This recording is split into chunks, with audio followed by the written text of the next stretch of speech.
On Contact with Chris Hedges.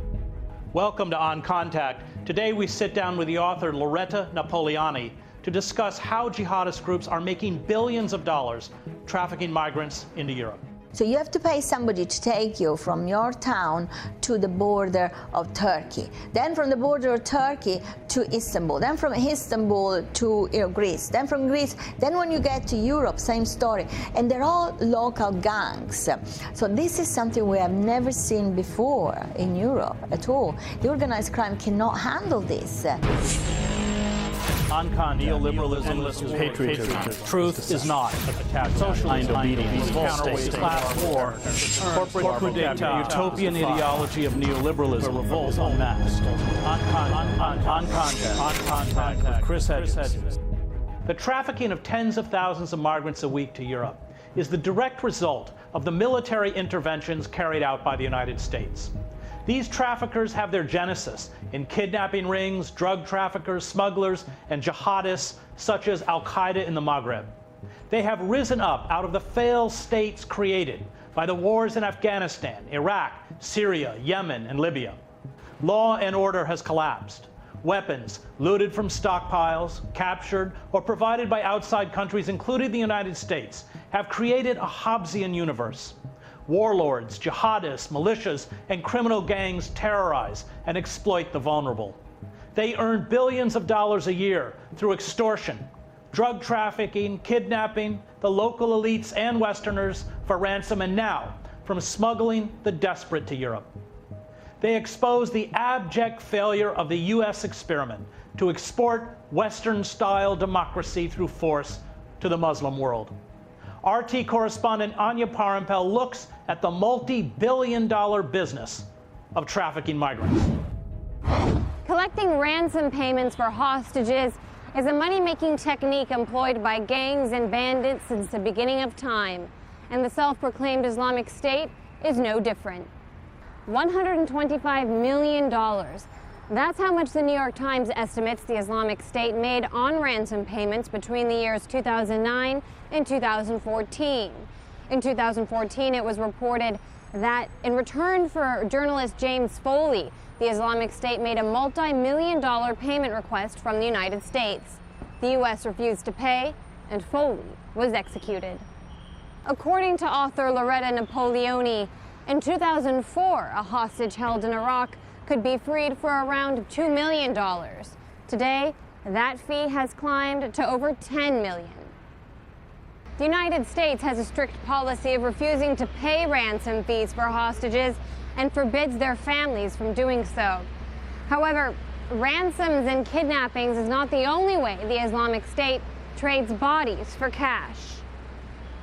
$323 million. That's how much money the Islamic State made smuggling migrants from North Africa to Europe. As of last year, according to a report by the Global Initiative Against Transnational Organized Crime. According to Time magazine, militias associated with the Islamic State or Al-Qaeda in Libya typically charge between $800 and $1,000 for safe passage from the Middle East or Sahara to Libya. From there, they charge up to $1,900 for travel across the Mediterranean to Europe. Over 1 million migrants made that journey last year alone.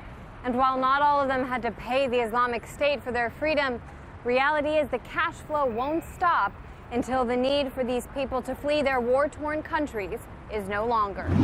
Loretta Napoleoni is the author of The Islamic Phoenix, The Islamic State and the Redrawing of the Middle East, and Merchants of Men, How Jihadists and ISIS Turned Kidnapping and Refugee Trafficking into a multi-billion-dollar business. She is an expert on terrorist financing and money laundering and advises several governments and international organizations on counterterrorism. Thank you. Thank you. So let's begin. Let's go right back to the beginning, let's choose the Patriot Act and how the sequence of events has created the disaster that is now upon us. So the Patriot Act came into power in October 2001, so just a month after 9/11. Its financial section was de facto an anti-money laundering legislation. So he put the cartel from Colombia, the cocaine cartel, in great difficulties for what concerned recycling, money laundering of their profits in dollars and in the United States. So they need to find an alternative way to wash clean their profits. And so they decided to join forces with the Calabrian organized crimes, which is the 'Ndrangheta. In Italy. Yes, in Italy. So the 'Ndrangheta offered the possibility to money launder in euros, and the euro, of course, was the new currency. It was used all over the EU. So it was a great opportunity to use an alternative currency to money launder. But also what the 'Ndrangheta offered was the selling of cocaine all over Europe. So the possibility, basically, to penetrate the European market. But they brought it up through Mali, Niger, yes, through these already disintegrating states. And one of the things you point out in your book that is fascinating is that this began to bankroll a lot of the jihadist groups, especially in the sub-Sahara. So what they needed to do was to find an alternative route for the cocaine to reach Europe, because before 2001 the cocaine that was exported to Europe went through the US.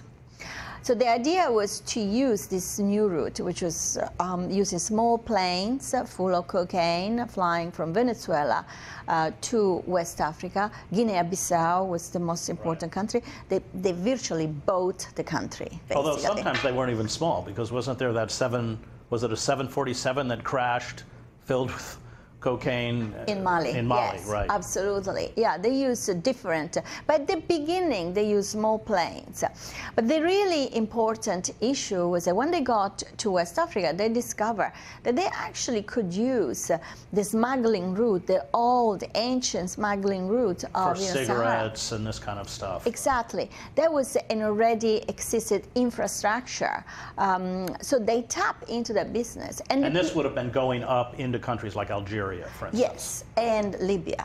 So basically you go from West Africa through the Sahel. And those routes are already established. Absolutely. So suddenly it becomes drugs. Suddenly it becomes drugs. So the route before was from Algeria predominantly. The goods, like cigarettes, for example, would travel to West Africa. Now it's the other way around. From West Africa, the cocaine will travel up, to Algeria and Libya. So it was a fantastic business for everybody. And exponentially increases the profits.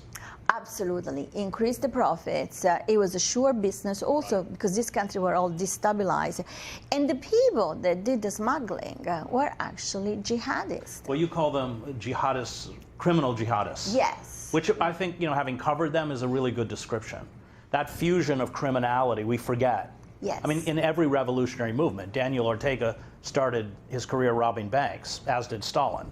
So revolutionary movements have, because they have to seek financing from outside the system, engage in exactly this kind of behavior. This is typical. So there's this fusion of jihadism with drug trafficking, and then the American invasion of Iraq. Exactly. So the American invasion of Iraq 2003 becomes a major event, or two major events, I would say, 9/11, of course, and the invasion of Iraq.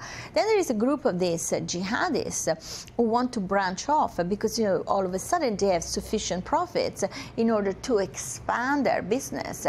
And they got this idea in 2003 to start kidnapping foreigners. This is a new business. We should also throw in the local elites.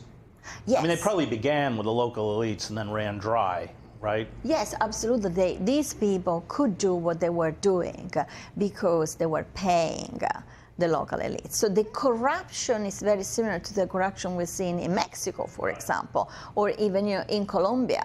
They bought the politicians. Let's talk a little bit, because that's actually a large part of your book. The sums of money are staggering. Talk a little bit about how that evolved, the kinds of ransoms that are paid, and the tens, if not hundreds of millions of dollars that have been funneled from countries like Italy into the coffers of groups like ISIS.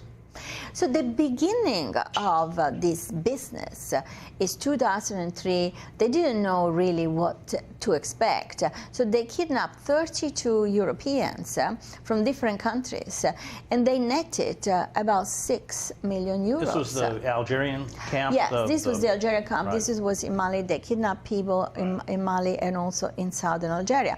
Now, at that time, that amount of money was a lot of money. Right. And also the other And who paid it? Well, this was paid by Germany, was paid by the Italians, was paid by Spain. So the European countries, they were all Europeans. Now, one interesting thing is that they immediately realized that they got all this money and they could dispose of all this money themselves. So the difference between smuggling is that this is a business that they control 100%. Smuggling was a business they did with somebody else. Right. So they got only a percentage of the total amount. So that's why kidnapping became also very, very attractive to them, because in reality it was more profitable. And they could buy the kinds of weapons. They could buy the weapons. They could also recruit the population. Or they paid them salaries. I mean, you could pay salaries for Absolutely, jihadist they pay. fighters. So they would get young people in the various villages. Now, let's not forget that this is an area totally destabilized after the Cold War. So there's nothing else to do. You either become a criminal, jihadist, or you become a refugee. There's nothing else. So they would go into the families, buy young people, pay upfront maybe $400, maybe $600, and then these people would fight within the group, and they would receive $200, $300 per month. That's a lot of money. And talk about the evolution in terms of money. Well, so this is a business that immediately was copied, was emulated by all the other groups, all the other jihadi groups. In fact, even Al-Qaeda Central said, oh, this is a great model, so let's copy. So kidnapping... And this is the point of when they start taking Westerners. Yes, this is, of course, they take Westerners because there's nobody else that can pay that kind of money. Now, the governments, interestingly enough, instead of being tough on this kind of business, they went along. They decided to pay because... In secret. In secret, always. So the front is, we do not pay, we do not negotiate, but we know that the money are actually paid all the time. And the reason why government pretended that this was not happening is because it was too embarrassing to admit that the world was a much more dangerous place after the fall of the Berlin Wall than before. Great. When we come back, we'll hear more from author of Merchants of Men, Loretta Napoleoni. On Contact with Chris Hedges. Welcome back to On Contact. I'm joined today with Loretta Napoleoni, author of Merchants of Men, How Jihadists and ISIS turned kidnapping and refugee trafficking into a multi-billion-dollar business. How did we get to those sums? The sums are enormous. So from kidnapping, all of a sudden, these criminal jihadists, they decided to branch off into yet another business, which was even more profitable, because, of course, kidnapping is a short-lived business. People stop traveling to certain locations. And yet the sums were quite huge. Oh, the sums were quite huge. I mean, throw a few numbers out. Well, for example, the latest payment of the Italians for 2 girls that were kidnapped in Syria was 13 million euros. 13 million euros is a lot of money. So that's the kind of money that, I mean, of course, you can see that at the beginning, 32 hostages netted 6 million euros, and then 10 years later, 2 people netted $13 million. Yeah, so it's a lot of money. But even more profitable for these people was to tap into the business of human trafficking. Let's before we go there, explain why human trafficking.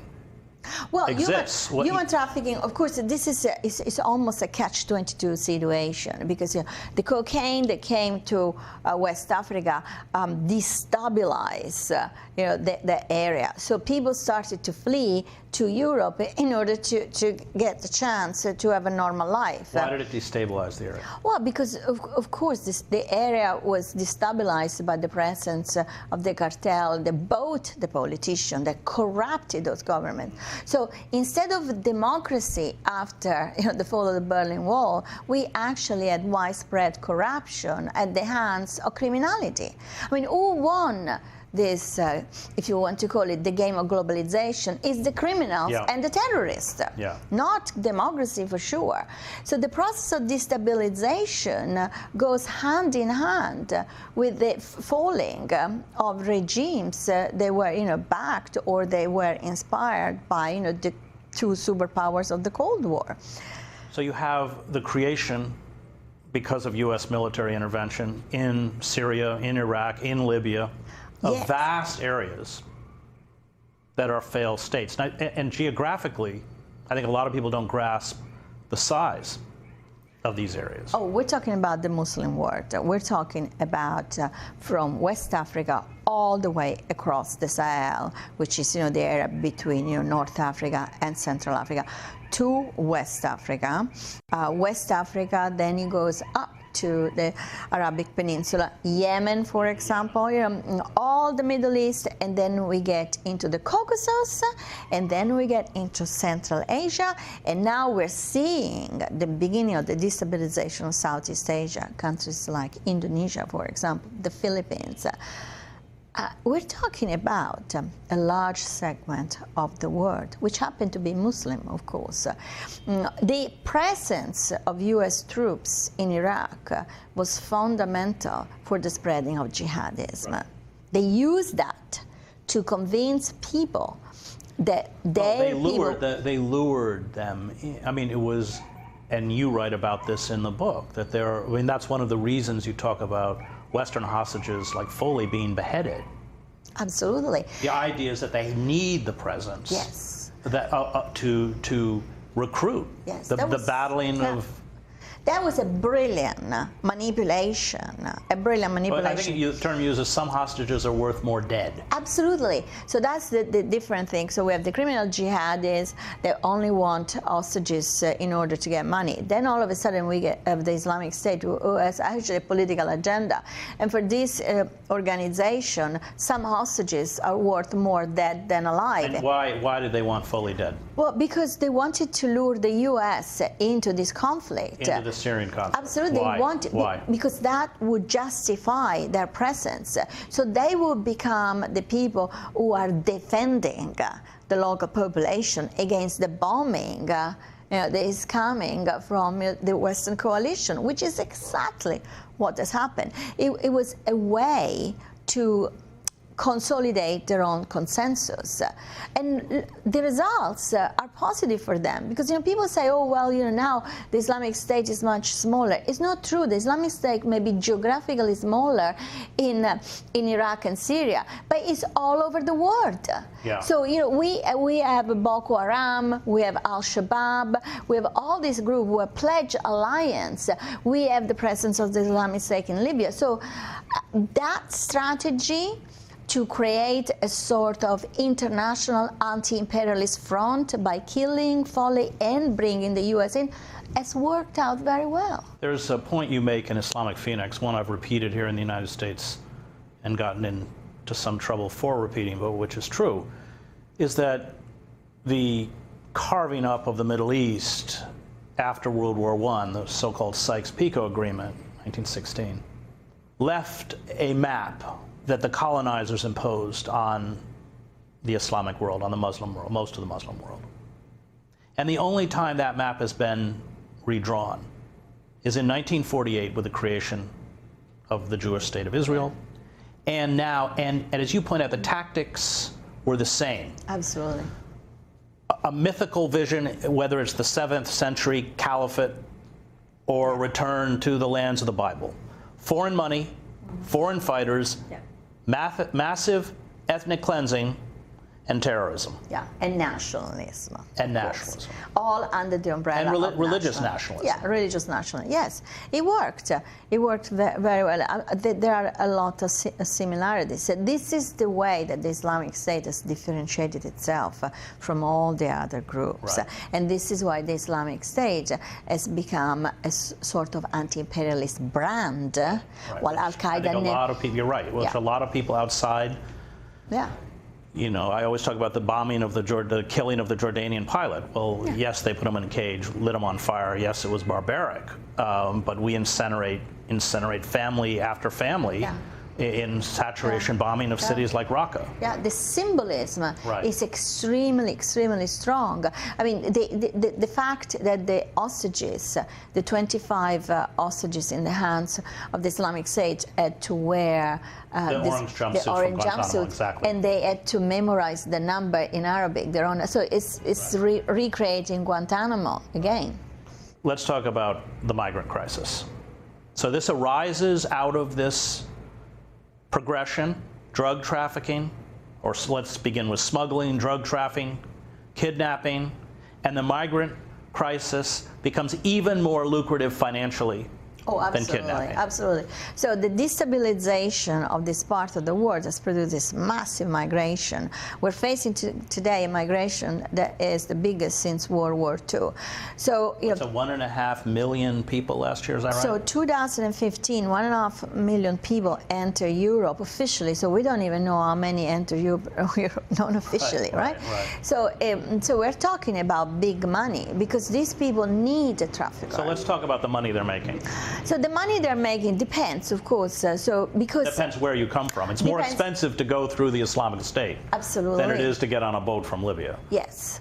So it's interesting, the structure. Number one is a completely destructured and decentralized criminal system. So we're not talking about organized crime here. So you have to pay somebody to take you from your town to the border of Turkey. Then from the border of Turkey to Istanbul. Then from Istanbul to Greece. Then from Greece, then when you get to Europe, same story. And they're all local gangs.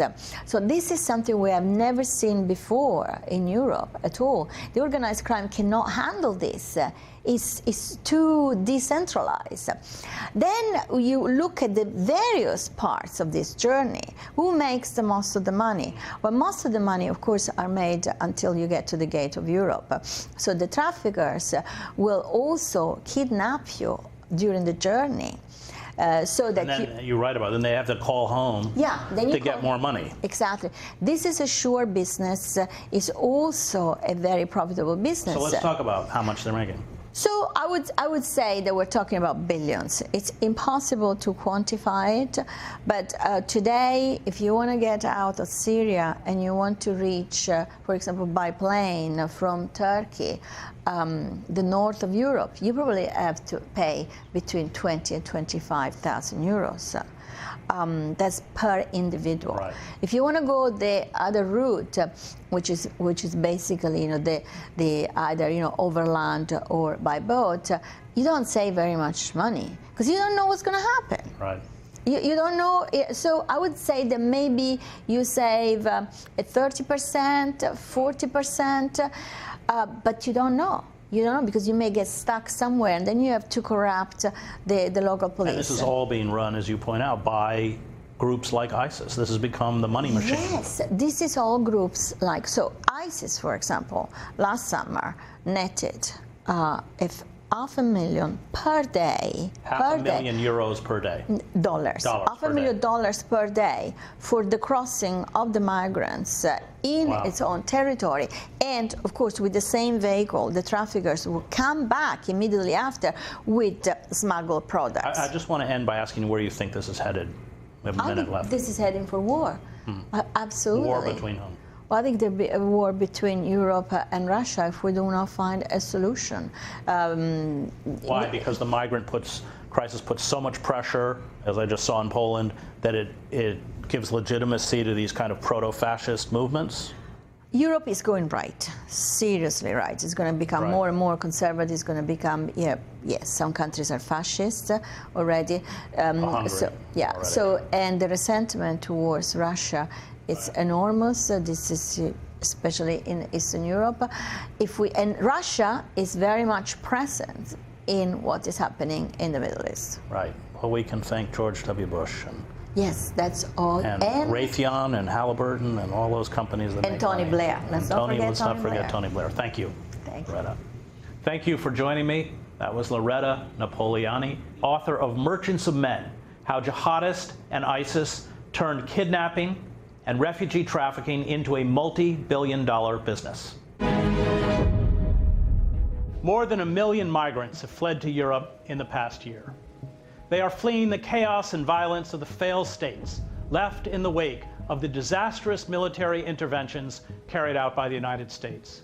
Our destruction of these states created political vacuums. Vast subterranean structures rose up to prey on the vulnerable. Jihadists, drug traffickers, kidnappers, and criminal gangs, often indistinguishable, soon took to trafficking migrants. The groups make an estimated $100 million a month, ferrying tens of thousands of people, many of whom die at sea, to Europe. These traffickers are the descendants of the slave traders of the 18th century, the colonizers of the 19th century, and the fascist and communist regimes that profited from slave labor camps and gulags in the 20th century. These merchants of human bodies are the true face of globalization, and we bear the responsibility for their ascendancy and empowerment. Thank you for watching. You can find us on rt.com/oncontact. Until next week.